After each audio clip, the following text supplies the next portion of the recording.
Astaghfirullah. Bismillahirrahmanirrahim.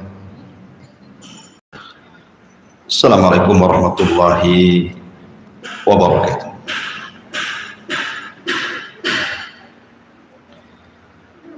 Alhamdulillah wassalatu wassalamu ala rasulillah wa ala alihi wa sahbihi wa mawalah wa la hawla wa la quwata illa billahi wa ba'd. Baik, kita lanjutkan kajian kita,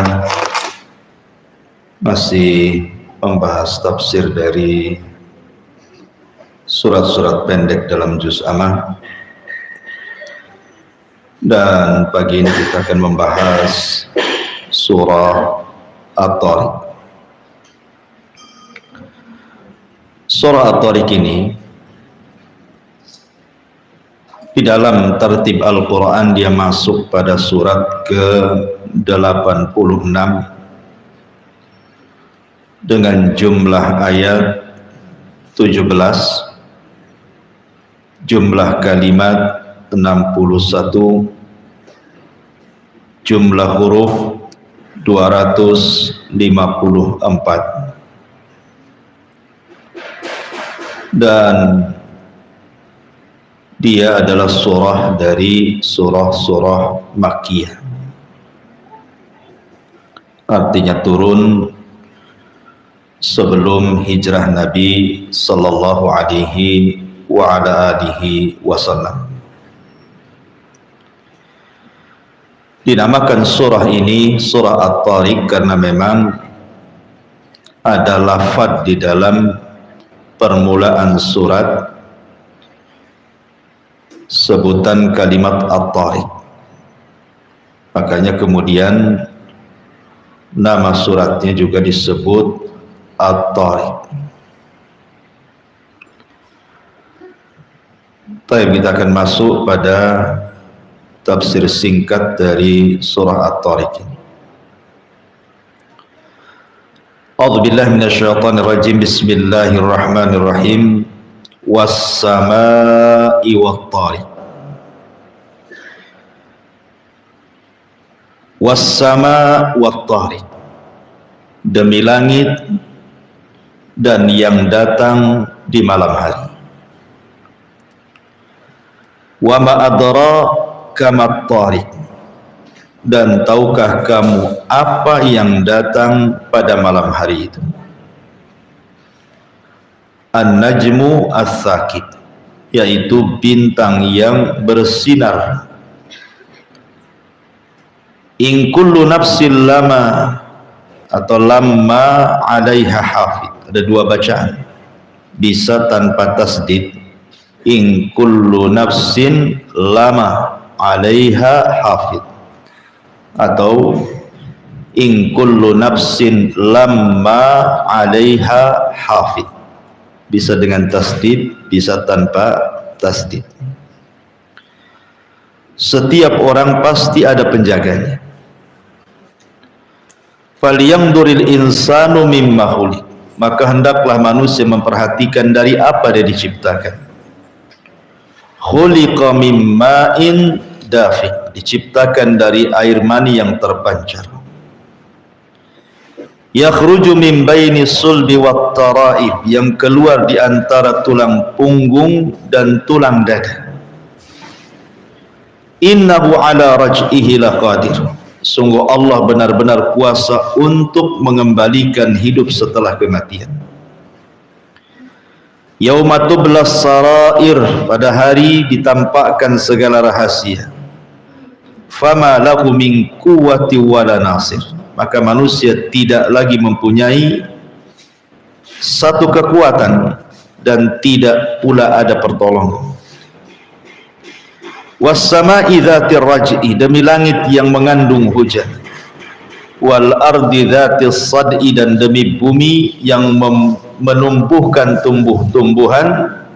Innahu laqaulun faslun, sungguh Al-Quran benar-benar pemisah antara hak dan yang batil. Wa ma huwa bil hazl, dan Al-Quran bukan main-main. innahum yakiduna kaida, sungguh mereka orang kafir merencanakan tipu daya jahat kepada wahai Muhammad. Wa akidu kaida, dan aku pun membuat rencana yang sama. Famahilil kafirina amhilhum ruwaida, karena itulah berilah penangguhan kepada orang-orang kafir itu, berilah mereka kesempatan untuk sementara waktu. Taib. Di sini Allah Subhanahu wa taala bersumpah dengan dua sumpah di permulaan surah At-Tariq. Pertama dengan sama langit dan juga dengan At-Tariq. Apa itu Tariq? Nanti kita jelaskan.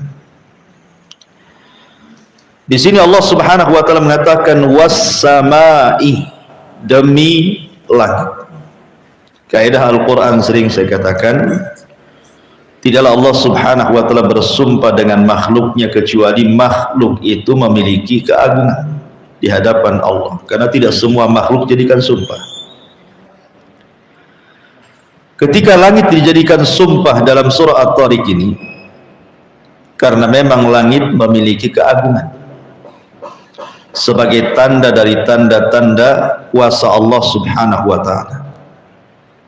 Allah bisa menciptakan satu makhluk berupa langit yang disebutkan bahwa langit itu bangunan, tetapi dia bisa ngambang tanpa tiang dengan berbagai macam isinya. Ada bulannya, ada mataharinya, ada bintangnya, ada galaksinya. Terapung siapa yang meletakkan di porosnya kalau bukan Allah. Dan langit adalah kuasa Allah Subhanahu wa taala yang bisa kita lihat. Cukup kita menegakkan mata ke atas, kita bisa melihat langit, dan itu kuasa Allah. Makanya Allah bersumpah dengan langit. Kemudian Allah mengatakan wat-tariq. Apa itu tariq? Tariq ini diambil dari kata at-tarku. Tarku itu artinya tarkul bab. Jadi kalau ibu masuk rumah kemudian ngetuk pintu, nah itu disebut tarik namanya. Jadi mengetuk pintu itu disebut tarik. Makanya ada larangan di zaman Nabi SAW, kalau suami datang tengah malam, dilarang untuk an yatrukal bab, mengetuk pintu. Maksudnya yatruk itu dari kalimat turuk, tarik. Tidak boleh mengetuk pintu. Kalau di zaman sekarang kan gak masalah, karena sudah ada WA, tinggal kasih tahu saja suaminya. Kalau datang dari mana, kasih tahu istrinya, saya datang malam ini, gak apa-apa. Tapi zaman dulu kan tidak boleh, karena tidak boleh langsung masuk, harus memberitahu dulu. Lalu di sini at-tariq. Tariq ini isim fa'il, orang yang mengetuk. Siapa yang mengetuk di sini? Dan tariq dikaitkan dengan langit, maknanya langit itu memiliki pintu yang akan diketuk.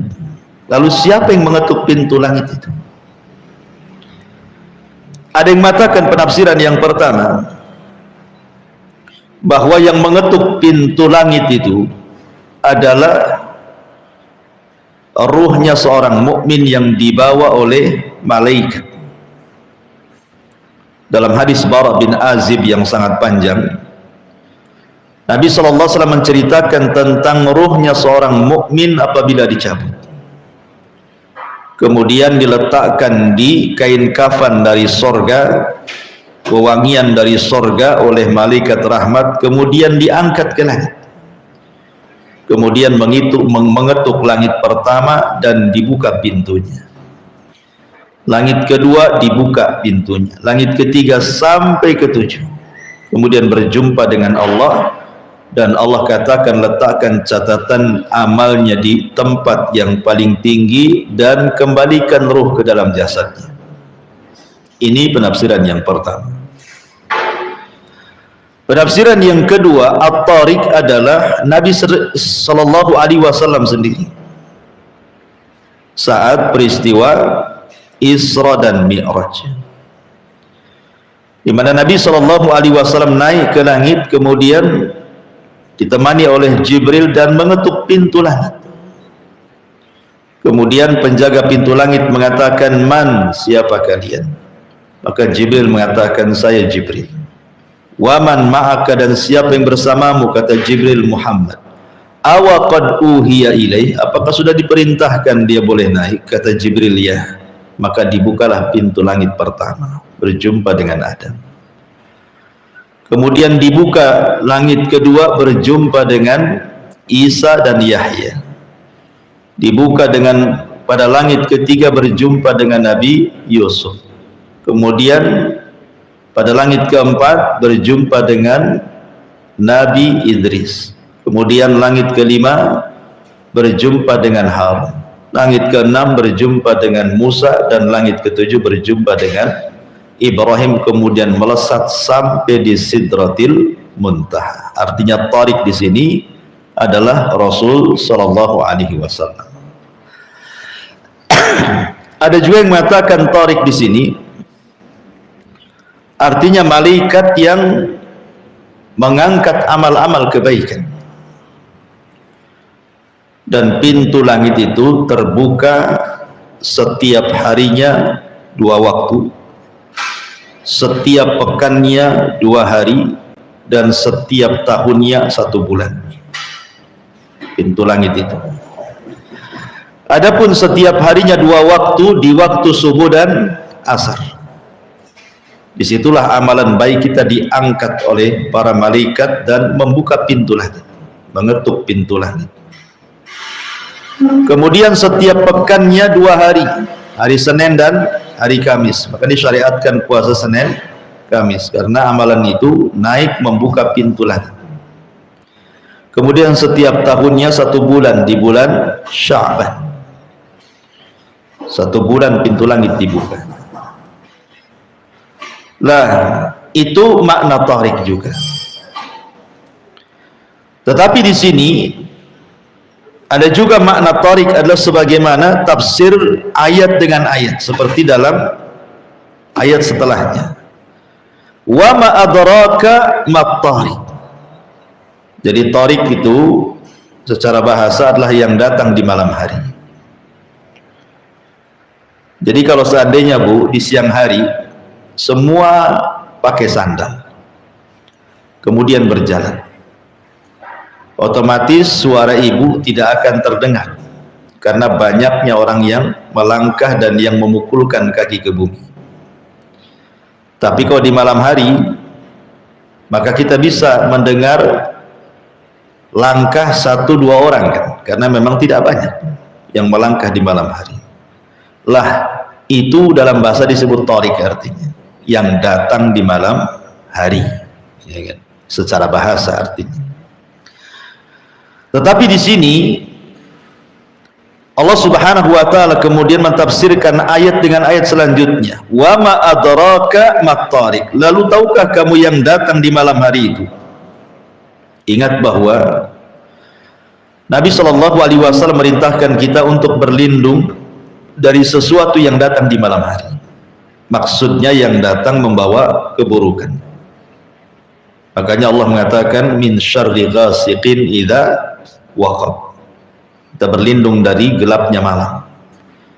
Karena malam hari ini mungkin boleh jadi ada pencuri masuk rumah, ada hewan-hewan buas masuk rumah gitu ya. Kita tidak tahu, namanya malam hari kan. Maka kita disuruh berlindung dari tariq. Maksudnya yang datang di malam hari membawa keburukan. Tapi kalau yang datang di malam hari membawa kebaikan, ya bagus itu ya. Maksudnya berlindung dari yang datang di malam hari dengan membawa keburukan. Wa ma adraka mat tariq. Sufyan Ats-Tsauri rahimahullahu taala mengatakan, kalau ada kalimat adrak, maka pasti ayat setelahnya memberitahu apa yang dimaksud adrak di sini. Tetapi kalau menggunakan fi'il mudhari' yudrik, adraka yudriku. Kalau pakai yudrik biasanya tidak dikasih tahu setelahnya. Tapi kalau adrak menggunakan fi'il madhi, berarti setelahnya dikasih tahu. Kecuali satu ayat, al-haqqatu mal-haqqah wa ma adraka mal-haqqah, tidak tahu setelahnya apa. Itu pun satu ayat saja dalam Quran. Tetapi umumnya kalau Allah katakan wa ma adrak, dan tahukah kamu, menggunakan fi'il madhi, berarti setelahnya Allah kasih tahu tuh. Tapi kalau fi'il mudhari pasti tidak dikasih tahu.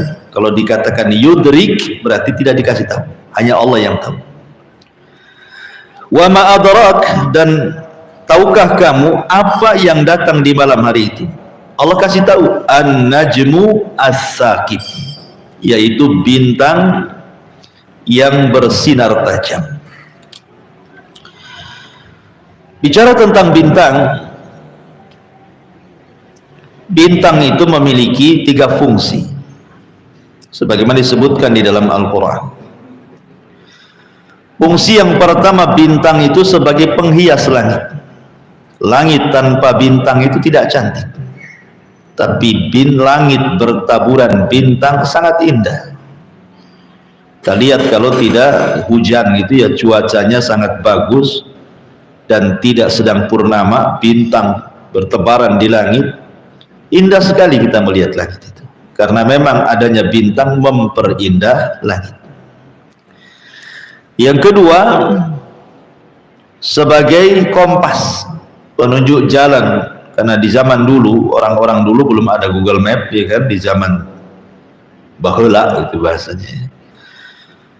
Orang melihat arah itu biasanya kalau siang hari melihat gunung, kalau malam hari melihat bintang, baru tahu arah kemana mereka melangkah. Terutama para nelayan yang ada di lautan, sebelum ada kompas maka mereka akan melihat arah bintang, berarti tahu kemana mereka pulang.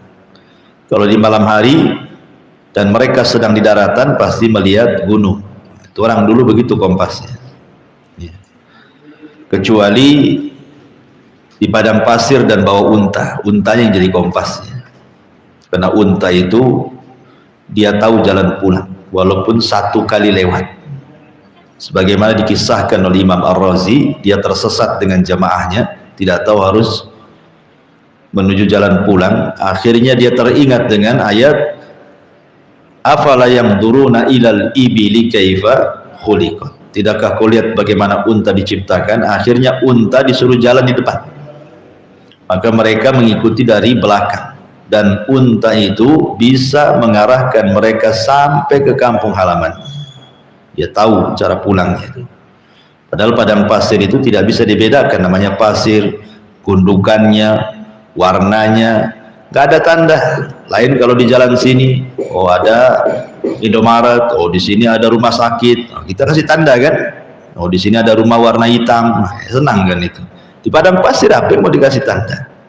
Mau digaris pasirnya, ada angin ketimbun lagi lah garisnya, jadi susah kan. Makanya orang dulu pakai unta kompasnya, karena unta itu tahu jalan pulang walaupun bekas pijakannya sudah tertimbun lagi oleh tanah. Jadi yang kedua, bintang itu bisa dijadikan kompas.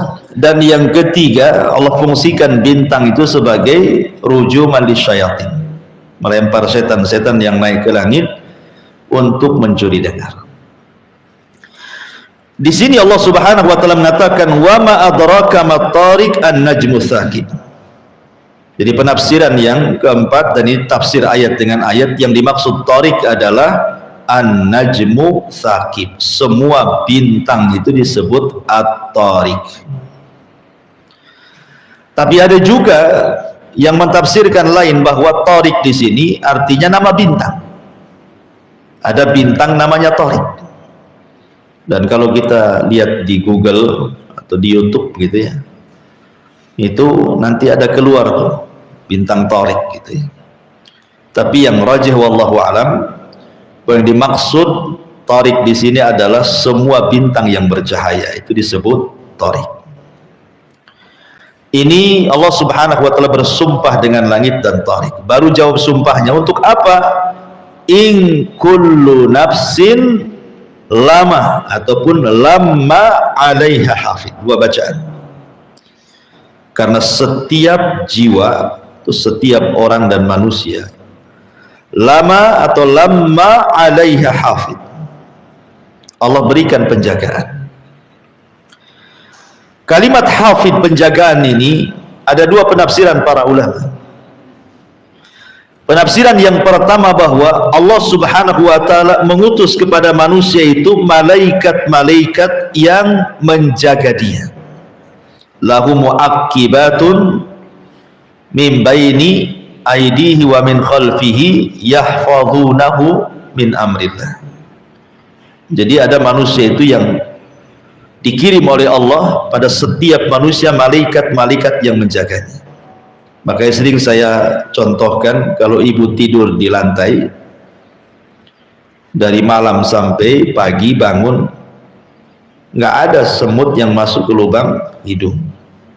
Padahal di rumah banyak semut kan gitu. Coba taruh gula di situ, semut dari mana-mana datang. Tapi kalau ibu ditaruh di situ, tak ada pula semut datang. Suami yang datang. Artinya bahwa siapa yang menjaga coba? Kenapa kok tidak ada binatang-binatang yang mendekat kita? Karena Allah utus malaikat untuk menjaga. Ibu di jalan naik motor, harusnya ibu ketabrak atau nabrak, nggak jadi. Siapa yang menjaga? Malaikat. Ya, jadi ibu jalan harusnya kesandung jatuh, kesandung tak jatuh pula. Nah, siapa yang menjaga? Malaikat. Jadi ada malaikat-malaikat itu yang menjaga. Walaupun manusia itu kufur kepada Allah, tetap dia dijaga. Itulah rahmannya Allah itu, kasih sayangnya Allah kepada manusia, tetap mengutus malaikat-malaikat penjaga. Dan Allah adalah khairun hafidh, sebaik-baik penjaga. Ini makna yang pertama. Makna yang kedua, hafidh di sini artinya Allah mengutus malaikat-malaikat yang tugasnya mencatat dan menghafal setiap ucapan manusia. Malaikat ini tidak pernah lupa, apapun yang kita ucapkan dia hafal dan ditulis. Itulah raqib dan atid. Ya, ma yalfidu min qaulin illa ladaihi raqibun atid. Tidak ada satu pun ucapan manusia kecuali dicatat sama raqib dan atid. Makanya Imam Ahmad ibn Hanbal rahimahullahu taala saat sakaratul maut, dia mengeluarkan suara karena menahan sakit. Aduh, gitu sudah bahasa kitanya, anin. Dia mengeluarkan suara karena menahan sakit.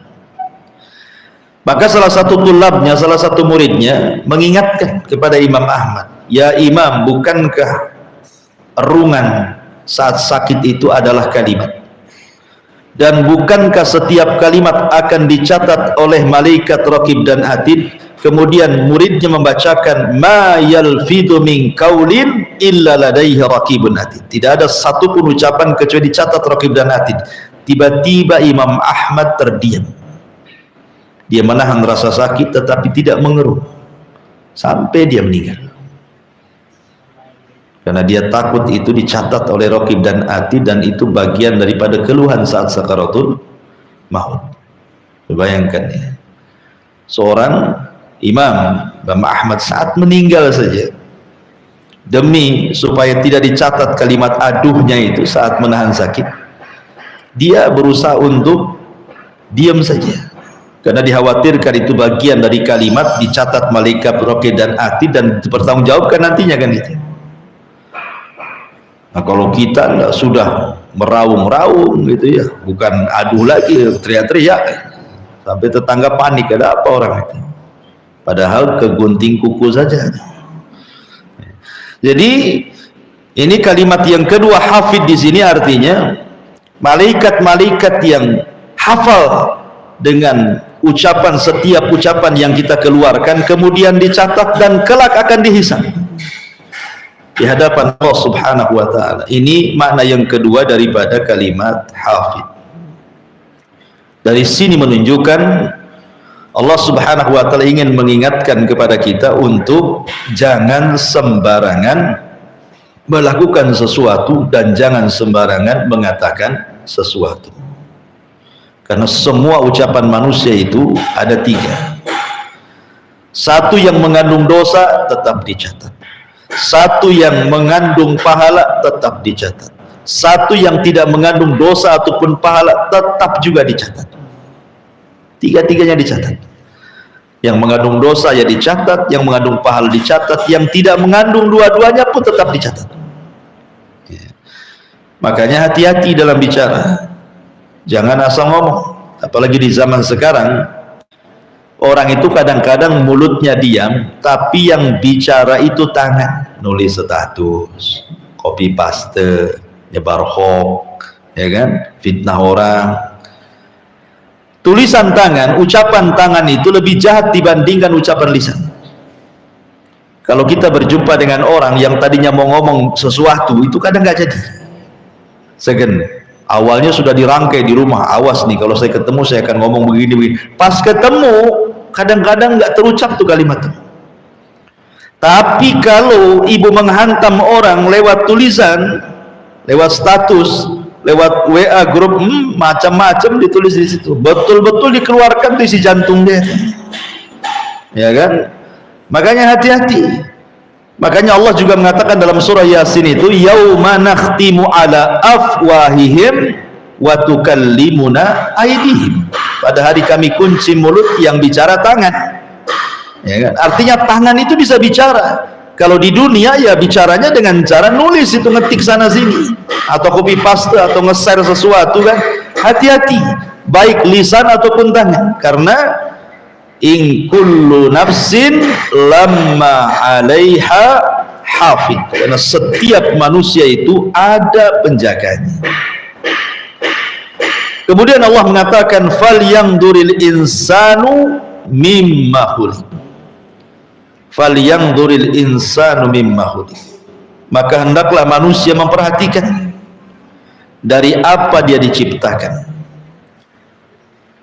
Di sini jawab qasam yang kedua, manusia diingatkan oleh Allah Subhanahu wa taala agar jangan sampai sombong, gitu maksudnya. Jangan sampai sombong manusia. Yang sombong itu hanya Allah saja. Manusia tidak berhak sombong. Makanya sebagai bentuk mengingat bahwa manusia itu tidak boleh sombong, diingatkan falyanzuril insan mimma khuliq. Hendaklah manusia itu memperhatikan dari mana sebenarnya dia diciptakan itu. Saya teringat dengan ucapan seorang alim namanya Malik ibn Dinar. Malik ibnu Dinar. Malik ibn Dinar ini suatu ketika lewat padanya seorang wali Basrah, pemimpin Basrah, namanya Halab bin Abi Sufrah. Halab bin Abi Sufrah ini termasuk jenderal, pemimpin perang gitu ya. Lah Halab bin Abi Sufrah ini berjalan dengan cara membusungkan dada lewat di hadapan Malik ibn Dinar ini. Tiba-tiba kemudian kata Malik ibn Dinar ini, janganlah kau berjalan seperti itu. Itu jalan yang tidak disukai Allah.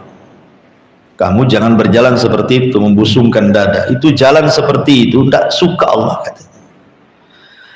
Lah Halab ibn Abi Sufrah ini disangkanya Malik ibn Dinar ini tidak kenal sama dia. Makanya dia ngomong begitu. Karena Malik ibn Dinar kan orang biasa, alim ya, seorang alim. Sementara yang satu ini seorang penguasa. Jadi seolah-olah Halab menyangka bahwa Malik ibn Dinar nggak kenal dia. Kok berani dia ngomong begitu? Ya. Maka Halab ini mengatakan kepada Malik ibn Dinar, ata'arifuni, tidakkah kenal siapa aku, katanya. Maka kata Malik ibn Dinar mengatakan, bahkan saya paling kenal siapa dirimu, katanya. Kemudian kata Malik ibn Dinar, dia mengatakan, mau tahu siapa dirimu?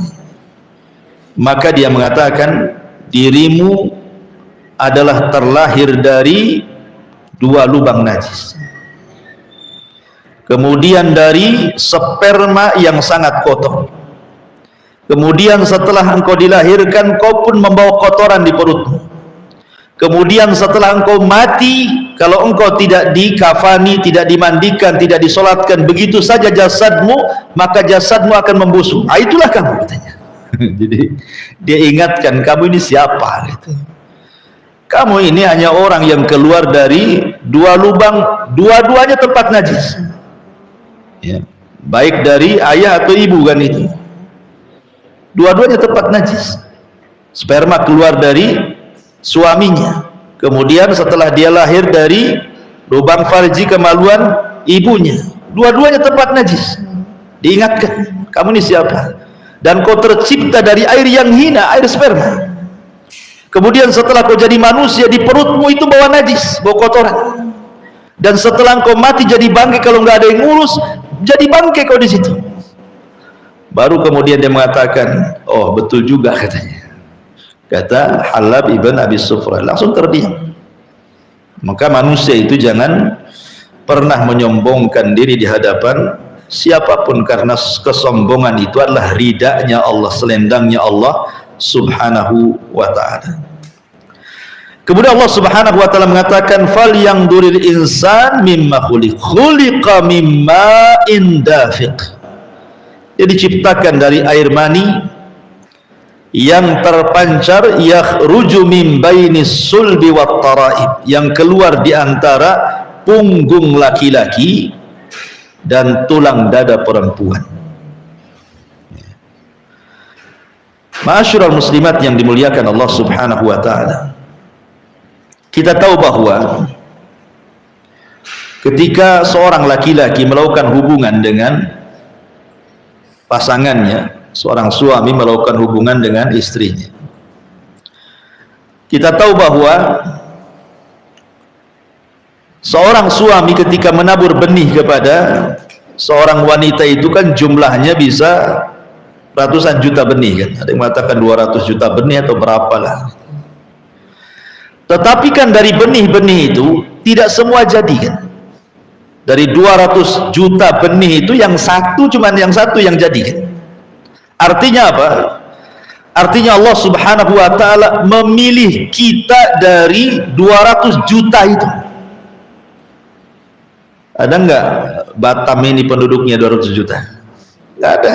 Dengan Tanjung Pinang pun enggak ada. Satu Kepri pun mungkin tidak ada 200 juta. Kalau seandainya Allah takdirkan yang 200 juta itu hidup semuanya, berarti kan banyak manusia itu. Tetapi ketika yang 200 juta itu tidak hidup, kok ibu yang hidup? Berarti ibu itu dipilih oleh Allah dari 200 juta itu maksudnya. Allah ingatkan itu nikmat. Makanya di sini Allah mengatakan khuliqa mimma indafiq. Kita loh dipilih oleh Allah dari 200 juta itu. Yang lain tidak hidup, kita pula dihidupkan. Ini nikmat dari Allah. Maka ingat nikmat itu. Jangan sampai kemudian melupakan orang yang memberikan nikmat, tiba-tiba sombong pula di hadapan orang zat yang memberikan nikmat kepada kita. Tidak mau berdoa kepada Allah, tidak mau beribadah kepada Allah, sombong pula dia. Padahal Allah telah memilih kita dari 200 juta itu, yang keluar dari antara tulang punggung laki-laki atau sulbi dan tulang dada perempuan. Maka di sini sekali lagi bahwa Allah subhanahu wa ta'ala hendak mengingatkan soal siapa kita ini. Wallahu akhrajakum min butuni ummahatikum la ta'lamuna syai'a, kata Allah. Allah yang mengeluarkan kalian dari perut ibu kalian, tidak tahu apapun. Pertama bayi lahir itu mata pun tidak melihat, telinga pun belum mendengar gitu ya. Kemudian mulut pun belum bisa bicara, badan pun belum bisa bergerak, otak pun belum ada. Kemudian besar sedikit mulai matanya melihat, kemudian telinganya mendengar, kemudian mulai latihan bicara, kemudian diberikan akal pikiran, cerdaslah jadi profesor, jadi insinyur, jadi dokter, jadi ini. Semua loh karunia Allah, bukan dari kita. Lalu apa yang disombongkan di hadapan Allah Azza wa Jalla? Maka jangan pernah sombong, baik di hadapan Allah ataupun di hadapan manusia. Sama-sama dari air yang hina. Apa yang mau disombongkan? Jadi Allah ingatkan, jangan sampai sombong. Innahu ala raj'ihi laqadir. Apalagi kalau sombong itu sesuatu yang tidak punya sebab kesombongan, sombong pula dia. Makanya Rasulullah SAW pernah mengatakan 3 orang yang tidak akan dilihat oleh Allah, tidak akan diajak bicara oleh Allah, dan tidak dibersihkan Allah, dan bagi mereka azab yang pedih. Salah satunya apa? Ailun mustakbir, sudah miskin sombong. Sombong itu kan harus ada penyebabnya. Boleh jadi dia kaya, dia sombong dengan kekayaannya, sebab kaya dia sombong, wajar kan itu. Dia sombong karena kaya. Cantik, dia sombong karena cantik. Sudah jelek sombong lagi. Kemudian dia punya jabatan, sebab jabatan dia sombong. Ini tidak ada penyebab untuk sombong, kok dia sombong? Kan aneh itu. Nggak ada yang disombongkan, kok dia sombong? Makanya Rasul mengatakan, kalau ada orang kaya sombong, itu lebih ringan dosanya dibandingkan orang miskin sombong. Karena orang miskin sombong itu tidak ada penyebab untuk sombong, kok dia sombong gitu maksudnya. Kalau orang kaya sombong ada penyebabnya, karena dia punya harta kan. Makanya orang miskin sombong lebih besar dosanya dibandingkan orang kaya sombong. Dia tidak akan dilihat Allah, tidak akan diajak bicara Allah, tidak akan disucikan Allah, dan bagi dia azab yang pedih.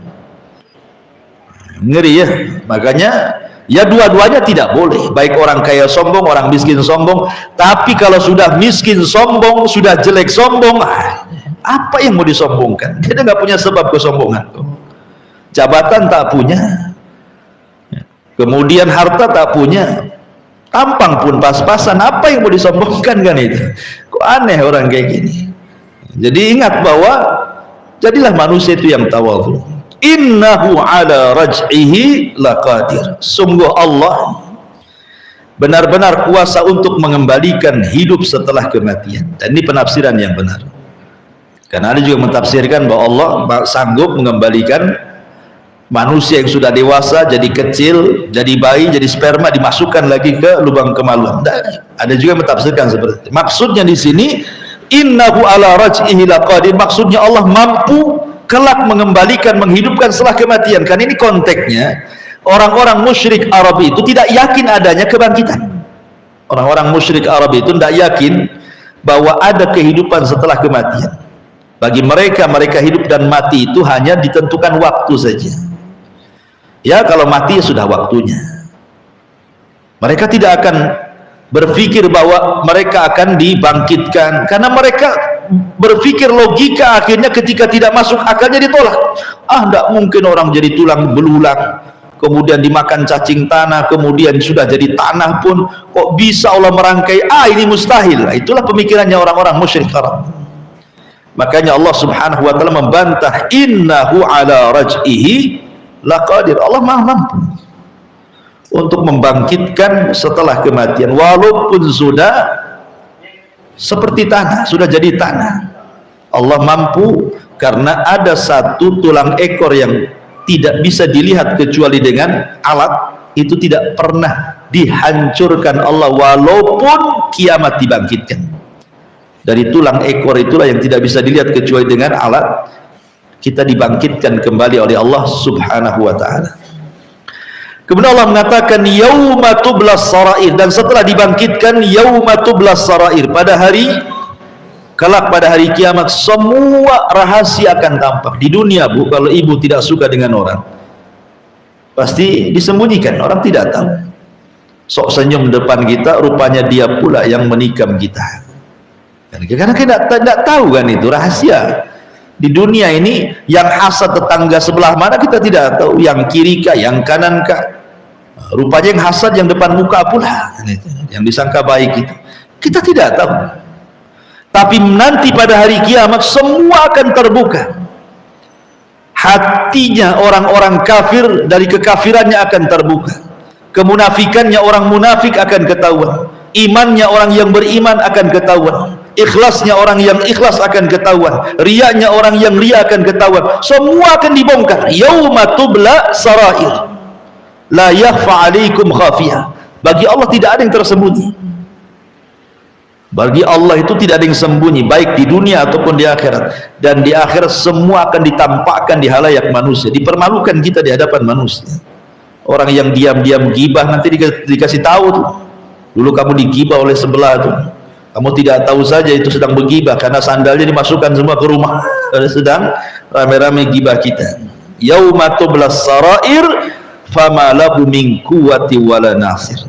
Maka manusia tidak lagi mempunyai satu kekuatan dan tidak pula penolong. Di dunia kalau ada masalah cari pengacara, cari lawyer, cari orang kaya, cari backingan tentara, polisi. Iya di dunia. Di akhirat mana ada? Backingannya cuma amal saja. Amal kita lah backingan kita. Makanya ketika Nabi SAW mengumpulkan semua kerabatnya sampai mengatakan, ya Fatimah binta Muhammadin salini masyiti fa innila ugni anki minallahi syai'a. Hei Fatimah, mintalah dari dunia aku kasih, tapi untuk keselamatan di akhirat aku tidak bisa jamin. Padahal Fatimah anak Nabi. Hei Sofiyah, ammatu Rasulillah, bibinya Nabi, aku tidak bisa menjamin keselamatan kau di akhirat. Hei Abbas, pamannya Rasul, aku tidak bisa menyelamatkan kamu di akhirat. Itu yang jelas-jelas keluarga Nabi. Ada hubungan kedekatan dengan Nabi. Kita kenal siapa Fatimah, siapa Sofiyah, siapa Abbas, tapi Rasul tidak bisa memberikan pertolongan kepada mereka. Memang ada syafaat. Ya, memang ada syafaat di pada hari kiamat. Itu ada syafaat. Syafaatnya Allah, syafaatnya para malaikat, syafaatnya para nabi, syafaatnya para syuhada, syafaatnya anak-anak soleh, syafaatnya orang-orang yang baik dengan kita dari orang-orang soleh. Tetapi syafaat-syafaat itu tidak berguna kalau kita tidak punya amal. Tidak ada gunanya. Orang kafir tidak dapat syafaat karena tidak punya amal mereka. Jadi hakikat yang menyelamatkan kita bukan syafaat, tapi amal kita sebenarnya. Karena dengan sebab amal kita lah maka kita diberikan syafaat. Ya. Makanya di sini fama lahu min quwwati wala nasir, artinya yang menyelamatkan kita adalah amal kita. Kemudian Allah mengatakan was-sama'i dzatir raj'i. Kembali Allah bersumpah, ini sumpah kedua kalinya. Was-sama'i dzatir raj'i, demi langit yang mengandung hujan. Tentu yang dimaksud sama langit pada sumpah kedua dengan langit pada sumpah pertama berbeda. Maksudnya pada sumpah pertama was-sama'i wat-tariq, artinya langit dunia, ya, langit dunia. Tetapi yang dimaksud was-sama'i dzatir raj'i, sama di sini maksudnya bukan langit dunia tetapi maksudnya awan. Jadi Allah bersumpah dengan awan karena awanlah yang mengandung air, kan itu ya. Di sini bersumpah dengan awan. Walaupun secara bahasa langit itu ma fawqa ra'si fahuwas sama, di atas kepala itu disebut langit. Tapi yang dimaksud was-sama'i dzatir raj'i di sini Allah bersumpah dengan awan yang membawa air. Kemudian mencurahkan air ke bumi. Apa yang terjadi? Wal ardi dzati as-sad'i, dan bumi yang dzati sad'i. Sad'i itu artinya membelah. Ya, sad'i itu artinya membelah. Karena siapa yang membelah? Air itu yang membelah.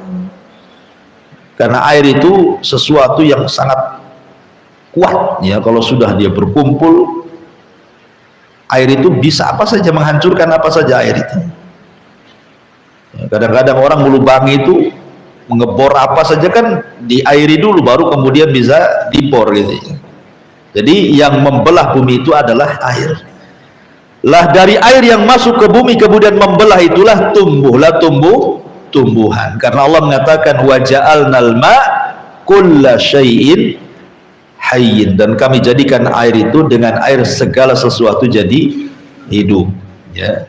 Wal ardi dzati as-sad'i. Di sini baik air berupa hujan, ini kan cerita hujan. Kalau yang pertama cerita air sperma, kan itu ya. Kalau ini kan cerita air hujan, dua-duanya datang dari Allah. Baik sperma ataupun air hujan, dua-duanya datang dari Allah. Air sperma menyebabkan hidupnya manusia, adapun hujan menyebabkan kehidupan bagi manusia. Ya. Jadi kalau sperma menyebabkan hidupnya manusia, kalau air hujan menyebabkan kehidupan bagi manusia, rizki bagi manusia. Sebab adanya beras, adanya tepung, dan adanya makanan yang kita makan itu kan dari air awalnya. Kalau nggak ada air gersang, mana tumbuh tuh tumbuh-tumbuhan kan? Dan dua-duanya datang dari Allah Azza wa Jalla. Dan Allah mengatakan innahu laqaulun fasl. Sesungguhnya Al-Quran itu adalah ucapan fasl yang jelas, yang tegas, yang membedakan, memisahkan antara hak dan yang batil. Di sini mulai cerita Al-Quran. Kenapa? Di sini Allah mengatakan innahu laqaulun fasl. Karena orang-orang musyrik Arab itu, apabila kemudian Nabi SAW menyampaikan Al-Quran soal kiamat, soal alam barzah, soal alam kebangkitan, manusia dikumpulkan di padang mahsyar, ada hisab, ada mizan, ada suhub, sampai kepada ada surga neraka, mereka mengatakan seolah-olah Muhammad sedang main-main, ya. Muhammad ini seolah-olah sedang bercerita, sedang mendongeng. Makanya Allah mengatakan innahu laqaulun faslun wa ma huwa bil hazl. Quran itu benar-benar adanya dan dia bukan main-main. Tidak ada cerita dalam Al-Quran itu main-main. Semua benar dan semua akan terjadi. Baik cerita tentang kubur pasti terjadi, baik cerita tentang kebangkitan dan pengumpulan manusia di padang mahsyar pasti terjadi, baik ketika cerita hisab, timbangan, suhub, semua pasti terjadi, termasuk masuk neraka atau masuk surga, semua terjadi. Tidak ada yang main-main dengan Quran itu. Semua habarnya adalah sebuah kebenaran. Membantah orang-orang musyrik ini, wa ma huwa bil hazl innahum yakiduna kaida. Sesungguhnya mereka sedang membuat makar kepadamu ya Muhammad. Ketika Rasul menyampaikan Al-Quran, mulai mereka membuat makar, merencanakan untuk mengusir Nabi, merencanakan untuk memenjarakan Nabi, merencanakan untuk membunuh Nabi. Wa idh yamkuru bika alladhina kafaru liyuthbituka aw yaqtuluka aw yukhrijuk. Ketika orang-orang kafir berbuat makar untuk menangkap dan menjarakan, mengusir Rasul ataupun membunuh Nabi, Allah katakan apa? Wa yamkuruna wa yamkurullah. Maka Allah punya makar dan Allah khairul makirin, sebaik-baik makar. Sama dengan di sini, innahum yakiduna kaida wa akidu kaida. Silakan kalian buat makar, Allah punya makar sendiri. Nabi Yusuf alaihi salatu wassalam pernah dimakari siapa? Saudara-saudaranya. Bilang sama bapaknya, Yusuf gak pernah main sama kami bah, katanya. Masa tidak boleh abah kasih saya main-main dengan Yusuf? Sekali-kali kami bersenang-senang. Akhirnya dimasukkan pula ke sumur. Tetapi Allah punya makar sendiri. Rupanya diambil pedagang, dibeli oleh orang kaya Mesir, Al-Aziz. Kemudian ketika dia dibuat makar gara-gara terfitnah para wanita-wanita pejabat, akhirnya dibuat pasal karet, dimasukkan ke penjara. Bertahun-tahun Yusuf di penjara. Allah punya makar sendiri. Keluar penjara justru jadi pejabat Mesir, orang nomor 2 raja. Allah punya makar sendiri. Ya. Innahum yakiduna kaida wa akidu kaida. Maka Allah mengatakan famahhilil kafirina amhilhum ruwaida. Karena itulah beri penangguhan kepada orang-orang kafir, berilah mereka itu kesempatan sementara waktu. Artinya biarkan mereka bersenang-senang, nanti ada waktunya ketika mereka lalai, datang azab Allah kepada mereka. Mereka itu hanya sekedar istidraj saja. Jadi kalau ada orang kafir kaya, sehat, enak hidupnya, itu istidraj namanya. Allah sengaja membiarkan mereka seperti itu sampai pada waktunya mereka akan hidup sengsara di hadapan Allah Azza wa Jalla. Famahilil kafirin amhilkum ruwaida. Wallahu alam. Ini secara singkat tafsir daripada surah At-Tariq. Baik, sampai di sini. Ya, silahkan kita buka tanya jawab saja.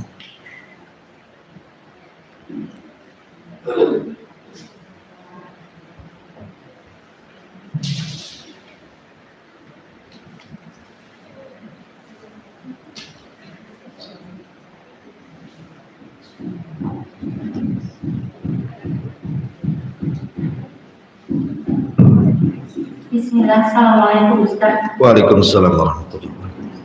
Pada ayat yang keempat Ustaz, Iya. in kullu nafsin lamma 'alaiha hafidh. Tadi pembahasannya pada perkataan kalimat hafidh. Yang pertama Ustaz katakan Allah memerintahkan malaikat untuk menjaganya. Dan tadi Ustaz jelaskan juga bahwa ketika kita tidur, ketika kita di jalan, Allah menyelamatkan kita dengan segala hal yang membuat kita celaka. Yeah. Yang Anda tanyakan Ustaz, ketika di perjalanan ya Ustaz terjadi kecelakaan, atau kita juga di rumah terkadang lagi jalan biasa kita terjatuh, apakah saat itu Allah meninggalkan apakah saat itu malaikat meninggalkan kita tidak menjaga, atau karena dosa kita Ustaz yang membuat kita jadi celaka atau terjadi demikian? Iya, alhamdulillah. Ya, kalau seandainya terjadi kecelakaan itu memang sudah takdir Allah. Itu sudah ditakdirkan 500 tahun sebelum Allah menciptakan langit dan bumi. Memang ibu jatuh hari itu. Malaikat pun tidak bisa apa-apa. Sudah ditakdirkan hari itu jatuh. Ya. Mau jaga dia pun tak bisa karena malaikat tidak bisa nolak takdir. Tapi malaikat pun diutus oleh Allah memang untuk menjaga kita. Selama ruh di kandung badan, maka malaikat penjaga itu akan menjaga kita selama ada ruhnya. Tapi kalau ruhnya sudah dicabut, ya nggak dijaga lagi. Seperti siapa? Nabi Sulaiman. Ketika dia mati, datang rayap, kemudian menggerogoti singgasananya, robohlah dia. Ketika Sulaiman masih hidup, dia berada di singgasana, nggak ada berani rayap mendekati singgasananya. Tapi setelah dia mati, siapa yang bisa jaga? Datang rayap di mana-mana, kemudian memakan singgasananya, kan gitu, karena dari kayu, roboh dia. Artinya penjagaan malaikat itu selama ruh masih ada pada kita. Kalau ruhnya sudah nggak ada, selesai tugas dia. Adapun kalau seandainya Allah takdirkan celaka, jatuh, ketabrak, mati, itu semua berkaitan dengan takdir. Bukan berarti malaikat penjaganya hilang, bukan. Tetap malaikat itu ada yang menjaga kita. Kalau memang terjadi seperti itu, sudah takdir Allah Subhanahu wa ta'ala. Wallahu a'lam. Terus ayat yang terakhir Ustaz. Iya. Pemahililka pilih ambil kubuaya. Di situ tadi dikatakan bahwa ayat ini bukan hanya pengkhususan untuk orang Yahudi atau Nasrani ya Ustaz ya. Yeah. Berarti termasuk kita orang-orang Islam ketika kita terlalai dengan harta dan segalanya, berarti juga itu istighfar kan Ustaz? Iya. Syukur Ustaz. Ya, alhamdulillah. Ketika manusia kufur kepada Allah, dia tidak sholat, dia tidak puasa, dia tidak sedekah, tapi kok hidupnya yang nampak, ya ingat, yang nampak. Kita kan bisa melihat hanya yang nampak saja, kok senang, padahal hakikatnya dia tidak senang.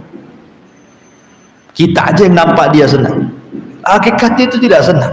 Banyak masalah yang kita tidak tahu, kita hanya melihat dohirnya saja. Makanya ketika Allah Subhanahu wa ta'ala mengatakan jama'a malan wa addadah yahsabu anna malahu akhlada, apabila orang-orang yang mengumpulkan harta, maka dia pasti menghitung-hitung harta, maka pasti orang mengira dia itu tidak pernah mati. Orang yang mengira dia tidak pernah mati, tetapi kematian sudah ditakdirkan bagi dia, kan? Maksudnya orang mengira dia tidak mati karena biasanya orang yang punya harta awet muda. Kok nggak tua-tua dia, karena sering ke salon, kasih silikon, ya kan, suntik sana sini, usia 60 tahun kok kayak 30 tahun. Iyalah dia punya duit. Orang mengira dia muda terus, kan gitu. Coba dia susah 30 tahun macam 70, udah stres, kan gitu ya, udah jatuh semua. Jadi orang mengira dia yang mengira manusia seperti itu, kan ya, seolah-olah dia awet muda karena punya harta. Tidak ada yang awet muda itu, awet tua ada. Artinya bahwa kematian sudah ditakdirkan. Bahkan di zaman sekarang ini beda dengan di zaman dulu. Tidak melihat umur di zaman sekarang orang mati itu, karena di zaman sekarang justru yang muda lebih cepat mati, kan itu, dibandingkan yang tua. Karena yang bisa naik motor itu yang anak-anak muda. Nenek-nenek mana bisa naik motor? Makanya dia hidup dia karena nggak mana-mana kan. Yang ketabrak di jalannya anak-anak muda tuh. Artinya bahwa kematian itu sesuatu yang ditakdirkan. Cuman kita melihat dia kayaknya senang. Tidak, semua sudah ditakdirkan. Celakanya sekian, bahagia sekian sudah ada. Dan itu bentuk istidraj sebenarnya. Istidraj itu sengaja Allah membiarkan. Dan itu juga bentuk rahman Allah sebenarnya. Bahwa Allah itu Maha Ar-Rahman, Maha Pengasih. Pengasihnya Allah itu kalau Ar-Rahman mencakup mumin dan kafir, tapi kalau Rahim khusus mumin saja. Ya. Walaupun dia maksiat tetap saja Allah kasih rezeki dia. Tapi bukan berarti kemudian dia dapat Rahim, tidak, dia dapat rahmannya saja. Hanya di dunia saja maksudnya. Di akhirat dia akan diazab. Bahkan sebelum diazab di akhirat, di dunia sudah diazab. Banyak orang yang kematiannya kita lihat aja kasihan. Kadang-kadang orang kaya nggak pernah sholat ya kan, ketika sakit dibuat lama sakitnya. Ya, ketika kemudian dia sakit banyak dicabut nikmat padanya, ketika dia nazak malaikat sakaratul maut datang pun kadang berbulan-bulan matinya, koma baru dia mati, disiksa kadang-kadang. Ya, pamahilil kafirin amhilhum ruwaida, nampak aja dia senang. Di dunia ini kan sebentar saja sebenarnya kan, hitungan waktu. Apalagi umur umat manusia itu cuman berkisar antara 60 sampai 70 tahun saja. Artinya kalau sekarang ibu-ibu yang sudah usia 40, di atas 40 tahun atau sudah mendekati 50 tahun, kan tinggal sebentar aja tuh. Karena kan 60 sampai 70 kan, ya sisa berapa puluh tahun siap-siap aja lah. Beli kapling di Tamiang. Artinya bahwa semua sudah ditakdirkan. Ingat, semua sudah ditakdirkan Allah. Kembali ke takdir juga bicaranya. Tapi istidraj itu adalah tipu daya Allah kepada mereka. Mereka hendak menipu Allah, rupanya Allah menipu mereka. Dan mereka sedang membuat makar. Lari dari tanggung jawab mereka kan, dari kewajiban Allah. Padahal Allah sedang menipu mereka. Dikasih nikmat sesaat di dunia, di akhirat masuk neraka, dikekalkan di dalamnya. Naudzubillah. Wallahu a'lam. Iya. Assalamualaikum warahmatullahi wabarakatuh. Waalaikumsalam. Ustaz, ada pernyataan, bukan penelitian, tapi ada seorang astronom Cina dalam waktu belakangan ini, dia mengaku mendengar ketukan-ketukan di luar angkasa. Kemudian saat dia kembali ke bumi, dia cari tahu ternyata terdapat di dalam Al-Quran surat At-Tariq ini, dan dia bilang, oh itu bintang menutup, katanya begitu. Dan pas waktu itu dia dilunakkan ke musuh Islam dan dia malam gitu ya Ustaz. Yeah. Nah artinya yang mau saya tanyakan ini kan ada beberapa tafsir nih tentang At-Tariq. Yeah. Ternyata dapat dari seorang ilmu astronom itu tentang bintang menutup tersebut gitu. Nah bagaimana sikap kita dengan tafsir-tafsir yang sebelumnya? Ya ada Ustaz yang sudah sampaikan. Ya benar kan, tadi saya katakan tadi salah satu tafsirnya adalah ada bintang namanya At-Tariq. Bintang At-Tariq ini dia mengetuk-ngetuk pintu langit. Makanya saya suruh tadi lihat di Google ini kan, ya ada tuh bintang yang mengetuk-ngetuk, namanya Tariq bintang itu. Ya kalau seandainya dihubungkan dengan cerita astronom tadi dari Jepang itu, ya benar. Artinya ini termasuk i'jazul Quran namanya. I'jazul Quran itu keajaiban Al-Quran. Keajaiban Al-Quran. Sebelum orang meneliti itu, Quran sudah bicara gitu maksudnya. Dan bagi kita walaupun tidak diteliti, kita yakin Al-Quran itu benar semua. Bagi kita loh ya, walaupun tidak ada penelitian. Seperti mamanya kita katakan bahwa air ini kalau kita bacakan Quran jadi obat. Nggak diteliti pun obat bagi kita. Kita yakin dia obat. Nggak perlu orang Jepang meneliti rupanya ada kepadatan molekul sehingga menjadi detox. Nggak perlu. Ya. Kita yakin itu selesai. Sami'na wa ata'na. Karena semua yang dihabarkan oleh Al-Quran atau hadis Nabi yang sahih itu adalah sebuah kebenaran.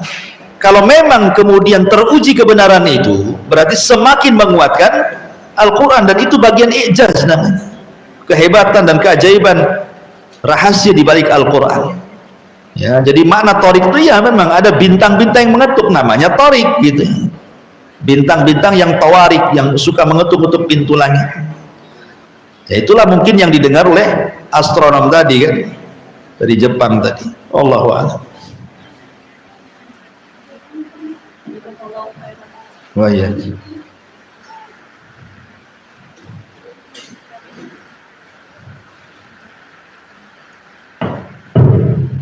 Ustaz, ini nggak ada yang tanya satu lagi Ustaz. Iya. Tapi tadi anak lupa ayat keberapa. Yang isi dari pembahasannya, semua apa yang kita buat besok akan Allah ungkapkan. Kepura-puraan kita, sesama teman atau tetangga kita bermuka manis ternyata hatinya busuk, kan gitu ya Ustaz? Iya. Terus gimana Ustaz? Ketika kita memang terkadang kita belum mengenal seseorang itu ya Ustaz, tapi ini bukan dari hati kita ingin berpura-pura, tapi memang dibilang tidak ingin berpura-pura, kita pura-pura ya Ustaz. Kita menyambut seseorang atau berkenalan seseorang, kita kan belum tahu ya Ustaz. Iya. Tapi misalnya dia katakan begini, anak ini fulan, oh Masya Allah fulan, tapi di hati kita tuh belum tahu siapa dia, tapi kita sudah mengakrabi dia hanya untuk supaya dia mendekat kepada kajian ini. Itu apa termasuk kita berpura-pura di situ Ustaz? Kita Iya. kena nggak di dalam penjabaran ayat ini Ustaz? Tidak. Dalam bahasa Arab itu ada namanya mujamalah. Mujamalah itu terkadang kita perlu pura-pura. Seperti contoh, Nabi SAW sedang berdua dengan Aisyah radhiyallahu anha. Datang orang munafik dari kejauhan. Apa kata Rasul? Bi'sa'ahul asyirah, sejelek-jelek orang, itu yang mau datang ke sini. Rasul ngomong sama Aisyah, datang orang munafik dari kejauhan. Kata Rasul sama Aisyah, ya Aisyah, bi'sa'ahul asyirah, sejelek-jelek manusia itu dia tuh, itu yang mau datang. Habis itu datang Nabi SAW justru senyum, ramah sama dia. Aisyah heran loh, tadi dia bolos buruk-buruk orang dia, setelah ketemu kok senyum Nabi kan. Itu namanya mujamalah. Terkadang diperlukan hal yang seperti itu. Sebab kalau seandainya orang itu jelek, langsung kita bermuka jelek, apa bedanya kita dengan dia? Kan harus dibedakan antara khabith dan thayyib, antara yang baik dengan yang jelek kan harus dibedakan.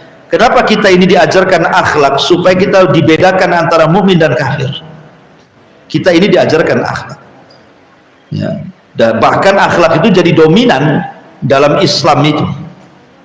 Bahkan seorang thalabul ilmi itu justru ilmu itu sepertiga, 2/3-nya akhlak. Jadi mujamalah itu tidak apa-apa.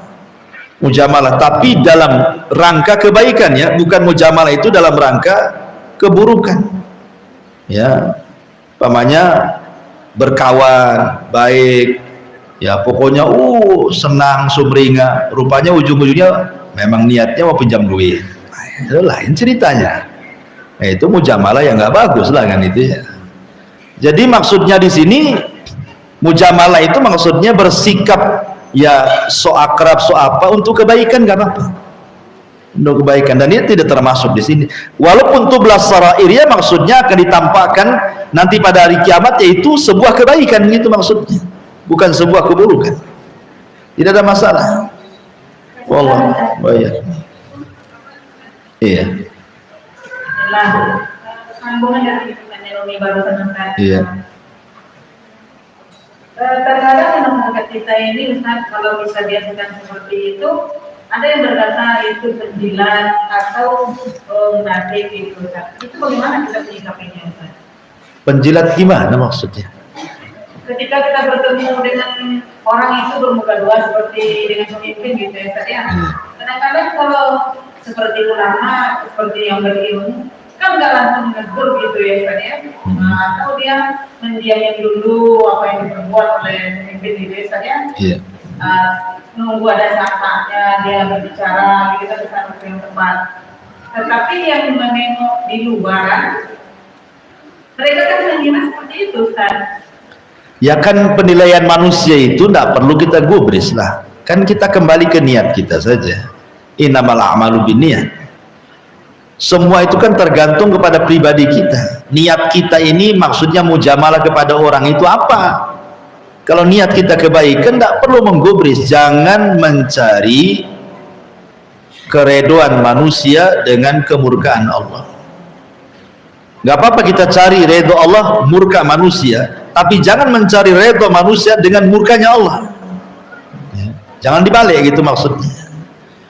Tidak ada masalah itu. Yang penting niat kita kan baik. Orang mau nuduh kita ini penjilat, mau menuduh kita bermuka dua, terserahlah. Saya nggak ada niat ke situ kok. Jadi itu kembali kepada hati kita sebenarnya. Karena yang dilihat kan hatinya, bukan perbuatannya. Innallaha la yanzuru ila suwarikum wala ila amwalikum walakin yanzuru ila qulubikum wa a'malikum. Allah tidak melihat rupa, bentuk, harta. Yang Allah lihat itu hati dulu, baru setelah itu amalnya. Wallahu a'lam. Gimana Ustaz? Boleh 3 kali lagi juga boleh. Mumpung hujan kan. Ustaz mau tanya, ada seorang yang soleh yang baru kita ketahui kesolehannya setelah dia meninggal, dan bagaimana nasihat kata mana hati ini terlalu apa ya, jadi mencari semua tentang dia, orang yang sudah meninggal dan soleh itu Untuk apa mencari tentang dia? dia penasaran gitu kan, Ingin ditiru atau ingin diapa? Ya, Atau pengen tahu saja? ingin tahu, ingin ditiru habis itu, dan memang dia kembali ke sunnah dan Al-Quran dan sunnah gitu Ustaz. Tapi sementara kita punya suami yang tidak mau mendengar apa yang kita ceritakan, sementara kita ingin menceritakan kebaikan-kebaikan orang ini. Nah, apakah kalau saya bercerita selalu sama suami, kemudian suami cemburu, itu bagaimana sebaiknya Ustaz? Karena kan Yang diceritakan udah mati sudah meninggal. dan dia seorang ulama. Iya, boleh dibilang begitu Ustaz. Jadi suaminya pencemburu. Berarti kayak unta. Unta itu pencemburu. Jadi kalau ada waktu-waktunya unta itu cemburu. Kalau ada saya mamanya mau merah susu unta betina, ketahuan sama jantan, bisa ditunjang kita itu. Jangan dekat-dekat istriku katanya. Sifat unta. Jadi kembali ke tema tadi. Jadi ya kalau memang suami tidak suka ya tidak perlu cerita. Titik. Kalau suami tidak suka.